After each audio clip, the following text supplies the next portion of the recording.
তারা হুটহাট করে যানজটের অজুহাত দেখিয়ে অটোরিক্সাগুলো বন্ধ করে এদেশে লক্ষ লক্ষ মানুষকে বেকারত্ব উপহার দিতেছে।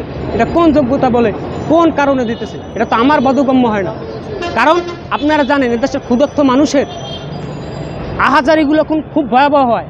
ক্ষুধার্ত বাঘের হুমকারও কিন্তু খুব ভয়াবহ হয়। তারা ক্ষুধার্ত বাঘের ল্যাঞ্জা দিয়ে কান চুলকানোর চেষ্টা করতেছে।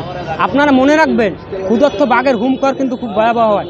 কাজী এমন কোনো কাজ করবেন না যেই কাজের বিনিময়ে আমরা ভয়াবহ আন্দোলনে যেতে বাধ্য করবেন না।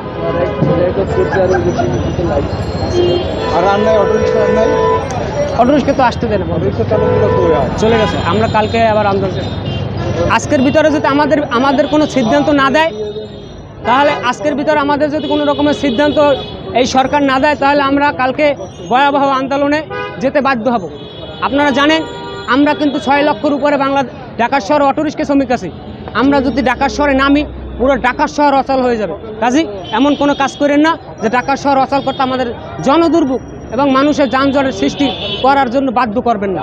কাজে আমাদের সাথে আপনারা বসেন, ট্রাফিক বিভাগ যারা আছে তারা আমাদের সাথে বসে একটা সঠিকভাবে সিদ্ধান্ত নিয়ে রোড ম্যাপ দিয়ে তারপর এগুলো চলাচলের ব্যবস্থা করেন। এবং আমি বলবো, এখান থেকে আমরা এই যে ফ্রিতে চালানো আমাদের প্রয়োজন নাই। এখান থেকে আমরা সরকারকে কোটি কোটি টাকা রাজস্ব দিতে পারি। আমাদের সাথে বসুক, আমরা রাজস্ব দিতে পারবো। কাজী তখন আমরা আর অবহিত থাকবো না। যদি রাজস্ব দেই তখন আর আমরা অবহিত থাকবো না, তখন বহিত থাকবো। অলিগলিতেই চলবে। তারা যে ট্রাফিক বিভাগ যে অনুযায়ী আমাদের রুট ম্যাপ দেবে ওই অনুযায়ী আমরা চালাবো। কিন্তু আপনারা এই সমস্ত কঠিন সিদ্ধান্ত থেকে বের হয়ে আমাদেরকে কর্মসংস্থানের ব্যবস্থা করেন। আর যদি তারপরও মনে করেন না এটি তো বেশি সমস্যা, তাহলে আমাদেরকে রৌদে পুড়ে বৃষ্টিতে ভিজে এত কষ্ট করে এগুলো চালানোর কোনো প্রয়োজন নেই। আমাদেরকে মন্ত্রণালয় বিভিন্ন সরকারি দপ্তরে চাকরি দিয়ে দেন, বাস এতটুকুই আমাদের যথেষ্ট। কাজী আমাদেরকে ভয়াবহ আন্দোলনে যেতে আপনারা বাধ্য করেন না। আপনাদের কাছে আমাদের বিনীত অনুরোধ, আমাদেরকে ভয়াবহ আন্দোলনে যেতে বাধ্য করেন না।